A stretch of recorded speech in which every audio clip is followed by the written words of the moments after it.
અમદાવાદ શહેરમાં લોકોના આરોગ્ય સાથે ચેડાનો કિસ્સો સામે આવ્યો। શહેરમાં 3 જગ્યાએથી અસલીના નામે વેચાતો નકલી ઘીનો જથ્થો ઝડપાઈ ગયો।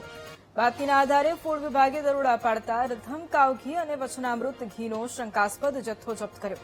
ફૂડ વિભાગે 31.81 લાખની કિંમતનો 4,850 કિલો શંકાસ્પદ ઘીનો જથ્થો કબજે લઈ વધુ તપાસ હાથ ધરી। વટવાના વીરકૃપા ટ્રેડર્સ અને દુધેશ્વર વિસ્તારમાં આવેલી ત્રિશાલા એજન્સીમાંથી ઘીનો જથ્થો મળી આવ્યો।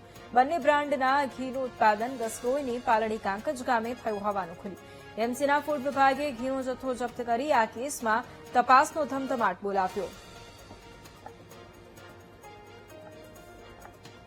બાતમીને આધારે તારીખ 8મીના રોજ સાંજે અમદાવાદ મ્યુનિસિપલ કોર્પોરેશનના ફૂડ વિભાગ દ્વારા ત્યાં રેડ કરવામાં આવી અને તેમાં ખૂબ મોટા પ્રમાણમાં શંકાસ્પદ ઘીનો જથ્થો કે જે વિધમ ઘી અને વચનામૃત ઘીના નામે વેચાણ કરવામાં આવતો તે મળી આવ્યો હતો। જે પ્રાઇસ ઘીના ડબ્બા ઉપર લખેલી હતી અને જે મેન્યુફેક્ચરર દ્વારા સ્ટોકિસ્ટને આપવામાં આવતું હતું એ પ્રાઇસમાં ઘણો મોટો ફરક જોવા મળે અને એ ફરકને આધારે શંકાસ્પદ ઘી હોવાનું પૂરેપૂરું લાગે। તેથી એફએસઆઈ એક્ટ અંતર્ગત બંને બ્રાન્ડના નમૂના લેવામાં આવેલા છે અને ત્યારબાદ એને લેબોરેટરી ખાતે પરીક્ષણોમાં મોકલવામાં આવેલા છે।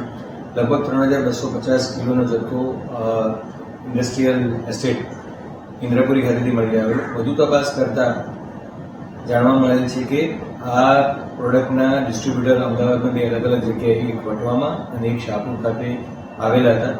તો તે સમયે ત્યારબાદ તેમાં રેડ કરવામાં આવી અને આ બંને સ્થળોએથી પણ ડિસ્ટ્રીબ્યુટરને પણ લગભગ 1600 કિલો જેટલો ઘીનો જથ્થો જપ્ત કરવામાં આવ્યો છે।